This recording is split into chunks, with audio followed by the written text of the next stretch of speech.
अरे बाबा, कोकणामध्ये जन्मायला आणि यायला फार मोठा भाग्य असावा लागतो हा. हे मात्र खरं. पण आता काय रे, माणसाला शहराची चट लागली ना.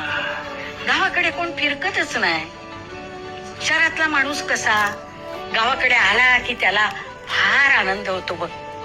तसाच ना कोकण माणसाने भरलेला बघितला ना की कोकणी माणसाला लय बरा वाटतं बघ. आणि आपलं मूळ असतं ना ते, मग त्याला इसरून कसा चालेल रे.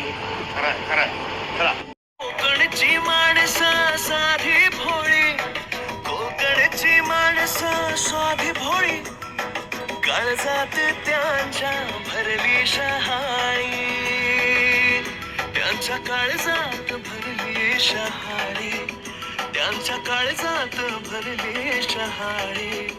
उंची मानाची या जवळून मप्प